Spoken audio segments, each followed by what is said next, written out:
नमस्कार शेतकरी मित्रांनो, जळमकर कृषी इंडस्ट्रीजमध्ये आपले सहर्ष स्वागत आहे। मी ऋषिकेश जळमकर तुमच्यासाठी एक नवीन जबरदस्त एक पेरणी यंत्र घेऊन आलेलो आहो, जे कपाईसाठी जबरदस्त चालते। हे कपाईसाठी आपण यंत्र बनवलेलं आहे। हे काय मजुरांचा भरपूर त्रास होत आहे। या मजुरांच्या त्रासासाठी भरपूर शेतकरी त्रासून गेलेले आहेत। वेळेवर मजूर मिळत नाही, यासाठी आपण ट्रॅक्टरवरचं एक कपाशी यंत्र आणलेलं आहे। त्या कपाशी यंत्राची तुम्हाला संपूर्ण माहिती देतो मी व्हिडिओद्वारे। हे कपाशी यंत्र लहान ट्रॅक्टर आणि मोठ्या ट्रॅक्टरसाठी आपलं एकच यंत्र चालते। त्याच्यामध्ये आपण दोन्ही साईडनं सिस्टीम दिलेली आहे। तुमचा मोठा ट्रॅक्टर म्हणजे 40 HP वर 50-60 HP पर्यंत कोणताही असो, किंवा लहान ट्रॅक्टर 15 HP पासून म्हणजे जवळपास 15 HP पासून तुमचा 30 HP पर्यंत कोणताही ट्रॅक्टर असो, त्याही ट्रॅक्टरसाठी आपली मशीन जेमतेम जबरदस्त चालून जाईल। बिलकुल कोणत्याही ट्रॅक्टरमध्ये हाईटचा प्रॉब्लेम नाही, कोणत्या याच्यामध्ये कसा कोणत्याही प्रकारचा प्रॉब्लेम येणार नाही।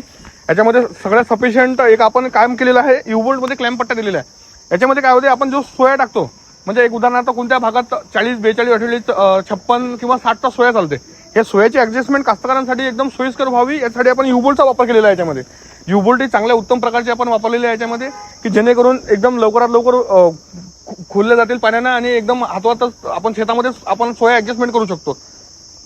तसंच आपण याच्यामध्ये धारेपास सिस्टीम दिलेली आहे, म्हणजे तुम्हाला काकड बुजवण्यासाठी दुसऱ्या अवजाराचा किंवा कोणत्याही याचा वापर करण्याचा काम नाही आहे। याच्यामध्ये आपण पेरण्यासोबतच काकड बुजवण्याची सिस्टीम म्हणजे धारेपास सिस्टीम याच्यामध्ये दिलेली आहे। आणि दोन साईडनं दोन बॅलन्स व्हीलची सिस्टीम दिलेली आहे। तुम्ही बॅलन्स व्हील आपले बघू शकता।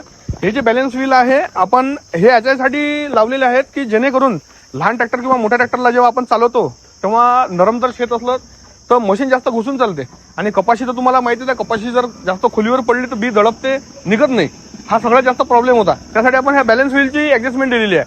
आता हे लावायचे कसे आणि हा तुम्हाला व्हिडिओमध्ये मी तुम्हाला दाखवेल। हे आपण ट्रॅक्टरला लावून शेतात जेव्हा पेरणी करू तोही तुमच्यासोबत व्हिडिओ आपण शेअर करू। आणि सोबतच आपण याला मार्कर सिस्टीम दिलेली आहे। तुम्ही मार्कर सिस्टीम आपली बघू शकता। हा जसा आपण सोया बिला टाकतो, म्हणजे एक उदाहरणार्थ आपण 28चा सोया किंवा 56चा सोया जर टाकला, त्या हिशोबाने आपण मार्किंग सिस्टीम म्हणून मार्कर एक सिस्टीम दिलेली आहे। या मार्करमध्ये आपण उत्तम प्रकारचं बिरिंग वगैरे टाकून हे ऍडजस्टमेंट केलेली आहे आपण, म्हणजे जेणेकरून आपला सोया बिला परफेक्ट पडला पाहिजे आणि त्याच ट्रॅक्टरनं पेरणी झाल्यावर त्याच ट्रॅक्टरनं आपण फेर मारण्यात आपल्याला कोणत्याही प्रकारची अडचण नाही झाली पाहिजे। हा आपण एक बारीक दृष्टिकोन या मशीनमध्ये घेतलेला आहे। आणि बॉक्स जो आहे आपण हा धरती ॲग्रो म्हणजे राजकोटची कंपनी, या राजकोटच्या कंपनीला आपण धरती ॲग्रोचा बॉक्स वापरलेला आहे। याच्यामध्ये आपण बॉक्सवरचे झाकणही वापरलेले आहेत। हे झाकणाचा वापर असा राहील की शेतामध्ये जर पाणी वगैरे आलं किंवा शितोळे वगैरे जर लागले तर बी खराब होऊ नये, यासाठी आपण उत्तम प्रकारचे धरती ॲग्रोचे झाकणं बोलवलेले आहेत।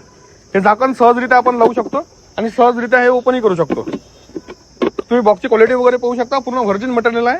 आणि याच्यामध्ये काय आहे, आपण एक रोटर सोबत लावून देऊन झालो आणि 2 प्रकारचे रोटर सोबत देत आहोत। 2 प्रकारचे रोटर म्हणजे आता असं म्हणा की पूर्ण एक लावलेला आणि 2 सोबतचे म्हणजे 3 प्रकारचे रोटर येऊन झाले आपल्यामध्ये। 2 बॅग, 2.5 बॅग आणि 3 बॅग। कपाईसाठी कोणाला जर 2 बॅग टाकायचे असतील समजा, तर त्यांनी 2 बॅगचा वापर म्हणजे 2 खाचेवालीचे फिरके याचा वापर करू शकतात। जर कास्तकारांना 2.5 बॅग टाकायची असेल तर आपण 3 खाचेवाले एक रोटर बनवलेला आहे। त्याच्यामध्ये 2.5 बॅग कोणत्याही प्रकारचं तुमचं बी असो, 2.5 बॅग बिलकुल परफेक्ट तुमची पेलं जाईल। आणि हे जे टाकलेले आहे आपण याच्यामध्ये हे 4 खाचेवाली खिडकी आहे, म्हणजे याच्यामध्ये जसे 2 खाचे याच्यामध्ये 3 खाचे असे हे 4 खाचेवाली आपण रोटर टाकलेला आहे। याच्यामध्ये 3 किंवा 3.25 बॅग एकदम परफेक्ट पडून जाते बिलकुल। आणि याच्यामधूनच तुरी उन्हारल्या जाते, पण तुरीसाठी आपल्याकडे वेगळ्या प्रकारचं रोटर आहे। तो वेगळ्या प्रकार सध्या माझ्याकडे अवेलेबल नाही आहे, तर तुम्हाला दाखवलं असतं, पण ते तुम्हाला दुकानात आल्यानंतर मी दाखवून देईल। कोणाला जर कपाशीमध्ये तूर टाकायची असेल किंवा माळा तुरही पेरायची असेल तर आपल्याजवळ त्या प्रकारचे रोटर मिळून जातील बिलकुल। असा हा पूर्ण कम्प्लीट सेट आपण कास्तकारांसाठी लॉन्च केलेला आहे। याच्यामध्ये रोटर जर बदलायचे असले तर आपण एकदम सहजरित्या घरच्या घरी बदलू शकतो। कोणत्याही तुम्हाला वर्कशॉपमध्ये जायचं काम नाही किंवा कोणताही कारागीर आणायचं काम नाही घरी। बस हा एक 10-12चा बोल्ट लावलेला आहे आपण, हा तुम्ही सहजरित्या खोलू शकता पाना लावून। हा रोटर हा एक पार्ट काढल्यानंतर हा लगेच एक नट हा चेनचा ढिल्ला करून घ्यायचा 14-15चा पाना लावून, आणि हा सहजरित्या तुम्ही हा जो पॉलिश बार टाकलेला आहे आपण स्टील क्वालिटीमध्ये टाकलेला आहे, हा ओढल्यानंतर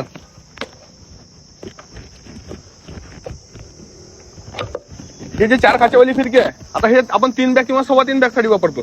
तसेच आता हे काढून टाकलेलं आहे। आता आपल्याला कास्तकारांची एखादी हे असले की बा आपल्याला 2.5 बॅग टाकायचे तर आपण हे म्हणजे 3 खाच्याची फिरकी टाकू शकतो एकदम सहजरित्या, एकदम सरळ पोझिशन मध्ये। म्हणजे याच्यामध्ये हे फिरकी उलटी टाकता कामा नये, हे सगळ्यात मोठं इम्पॉर्टंट गोष्ट आहे कास्तकारांसाठी। हे झाली आपली उलटी फिरकी। याच्यामध्ये काय होईल, याच्यामध्ये दाना घेतला जाणार नाही। आता हेच आपण असं घेतल्यानंतर हे काय करेल, इकडच्या साईडनं दाना उचलून हा इकडे पाईपमध्ये टाकला जाईल। म्हणजे अशा प्रकारचं रोटर लावणं हे सगळ्यात महत्त्वाची गोष्ट, आणि हे कास्तकारांनी एक थोडंसं काळजीपूर्वक करायचं आहे। हे अशाच प्रकारे रोटर लावलं गेलं पाहिजे. रोटर एकदम सहजरित्या लावू शकतो आपण, एकटा माणूस स्वतः रोटर लावू शकते. बस हे अशा पोझिशनमध्ये टाकणं, सहजरित्या आपण हे रोटर फिट केलेलं आहे याच्यामध्ये.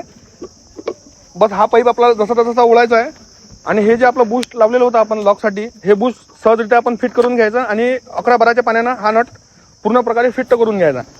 आता हे सगळं झाल्यानंतर एक वेळा फक्त कास्तकारांनी याच्यावर चेनवर लक्ष ठेवायचं. ही जे चेन आहे याच्यामध्ये थोडी तिरपी झालेली आहे, हे फक्त सरळ करून घ्यायची, एकदम सहजरित्या आपण सरळ करून घ्यायची साधारण. आणि 14-15च्या बोल्टने हा नट टाईट केल्यानंतर आपली मशीन पेरण्यासाठी ओके. ह्या बॉक्समधली जी आपण तुम्हाला रोटर लावून दाखवलं त्याच प्रमाणात तुम्हाला तीनही बॉक्समध्ये हेच गोष्टी सेम करायच्या आहेत बिलकुल. म्हणजे आता सध्या काय झाले आहे, आपली कपाशीची 2.5 बॅगची उन्हाळी लागून गेलेली आहे. आता मी साधारण 2.5 बॅगची लावली, तुम्ही 3 बॅग लावू शकता, 2 बॅगही लावू शकता. चेन वगैरे सगळं सरळ पाहून घ्यायचं, ऑइलिंग वगैरे करून घ्यायचं, नटबोल्ट वगैरे सगळे व्यवस्थित टाईट आहे नाही आहे एक वेळ मशीनची चेक करून घ्यायची. धारेपाचची आपली लेवल एकदा चेक करून घ्यायची. आपली मशीन पेरण्यासाठी बिलकुल पूर्ण कंप्लीट झालेली आहे. तुम्हाला सोया लावायचं असेल, सोया तुम्ही तुमच्या हिशोबाने तुमच्या पद्धतीने ऍडजस्टमेंट करू शकता.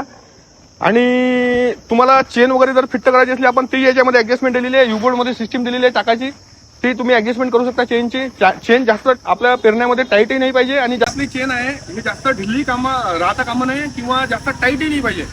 हे सगळं असं व्यवस्थित सेटिंग केल्यानंतर हे आपली पेरण्यासाठी एकदम व्यवस्थित मशीन. हे लहान ट्रॅक्टरला मोठ्या ट्रॅक्टरला बिलकुल एकच यंत्र आहे, तुम्हाला तर हे आपण सांगितलंच नाही. अशी जी आपली मशीन कपाशीची असाच पूर्ण हा कम्प्लीट सेटअप आहे आपला. आणि अशाच नवनवीन तुम्हाला व्हिडिओ म्हणजे नवीन यंत्राची माहितीसाठी आमचं जळमकर कृषी इंडस्ट्रीज दर्यापूर या चॅनलला सबस्क्राईब करा. धन्यवाद.